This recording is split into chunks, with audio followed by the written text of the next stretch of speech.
Bonjour, permettez-moi de partager avec vous cette œuvre que j'ai réalisée et intitulée L'Exode, en hommage à toutes les personnes victimes des conflits dans le monde, à toutes les victimes de la sécheresse et la désertification.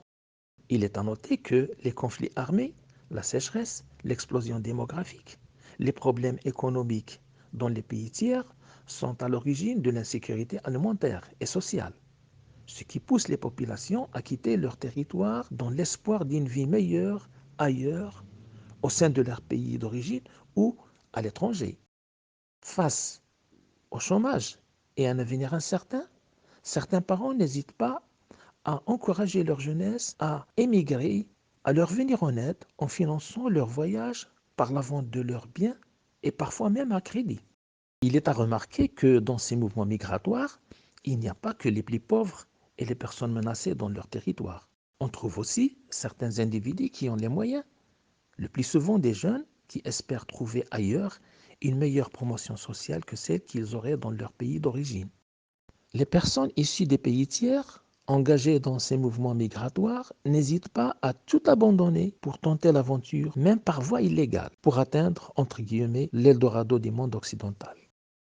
Ils tentent le tout pour le tout, au péril de leur vie, le plus souvent aidés par des passeurs peu honnêtes, leur faisant payer un prix exorbitant pour leur fournir les moyens de franchir les obstacles naturels et humains dans des conditions de sécurité extrêmement précaires. Malheureusement, nombreux sont ceux qui perdent leur vie dans cette traversée de l'espoir.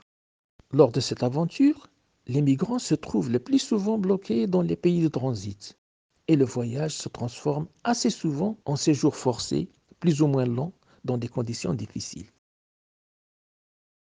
Les rares chanceux qui arrivent à atteindre l'autre rive clandestinement se trouvent affrontés à la réalité d'un monde développé qui tente de sortir de la crise financière de 2008 et qui n'arrive pas à offrir l'emploi à toute sa jeunesse.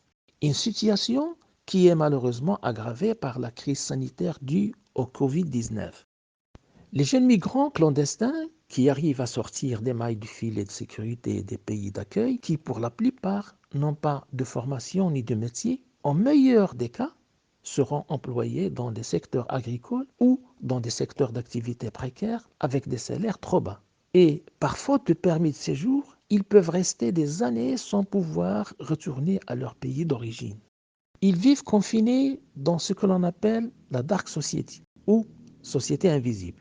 Malheureusement, nombreux sont ceux qui vivent dans la précarité et deviennent la proie de la criminalité organisée.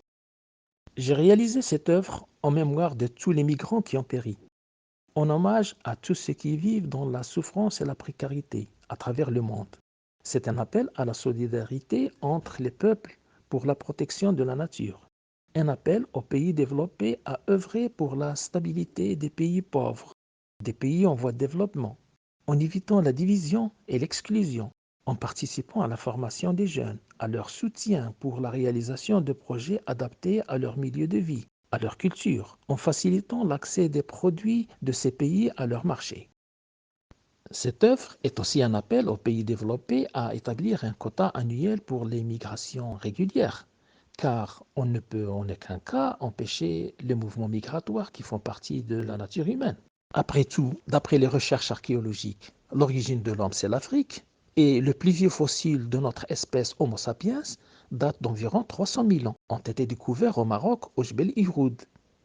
Tous les humains Homo sapiens sont donc d'origine marocaine. Salut les Homo sapiens, salut les Marocains.